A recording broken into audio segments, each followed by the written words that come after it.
कवठेमंकाळ जिल्हा सांगली येथील एसटी आगारातील कर्मचाऱ्यांची बदली होत नसल्याने एसटी कर्मचाऱ्यांनी केली आत्महत्या।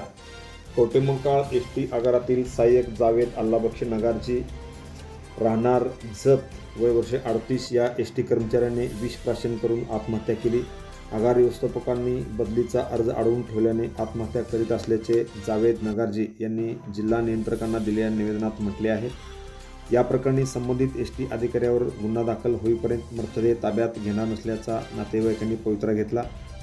जावेद नगारजी हे कवठेमंकाळ एसटी आगारात कार्यशाळेत सहाय्यक म्हणून काम करत होते।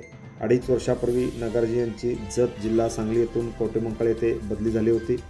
बदलीमुळे नाराज झालेल्या नगारजी यांनी जत येथे पुन्हा बदलीसाठी कवठेमंकाळ आगार प्रमुख यांच्याकडे 2 वेळा विनंती अर्ज केला होता।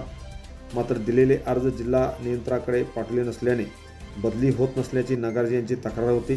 त्यातच आगार प्रमुख व हेड मेकॅनिक यांनी नगारजी यांना 8 दिवस निलंबित केल्याने ते अस्वस्थ होते। त्यांनी दिनांक 16 रोजी एसटी जिल्हा नियंत्रणाकडे अर्ज केला होता। त्यात माझ्या बदलीसाठी केलेला अर्ज आपल्याकडे पाठवला नसल्याची व डेपोतील वरिष्ठ अधिकाऱ्यांकडून वारंवार शारीरिक व मानसिक आर्थिक नुकसान करावे लागत असल्याने या कारणामुळे आत्महत्या करणार आहे, मला न्याय मिळावा असे म्हटले होते।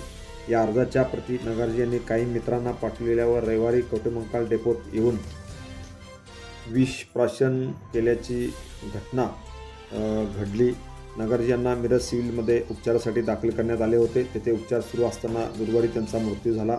नगारजी यांच्या मृत्यूमुळे संतप्त नातेवाईकांनी संबंधित एसटी अधिकाऱ्यावर गुन्हा दाखल होईपर्यंत मृतदेह ताब्यात घेणार नसल्याचा पवित्रा घेतला।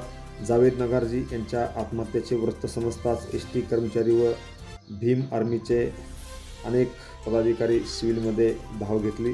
नगारजी यांच्या पश्चात आई, पत्नी, 2 मुले असा परिवार आहे। त्यांच्या या निधनामुळे जत तालुक्यात सर्वत्र हळहळ व्यक्त होत आहे। Press the bell icon on the YouTube app and never miss another update.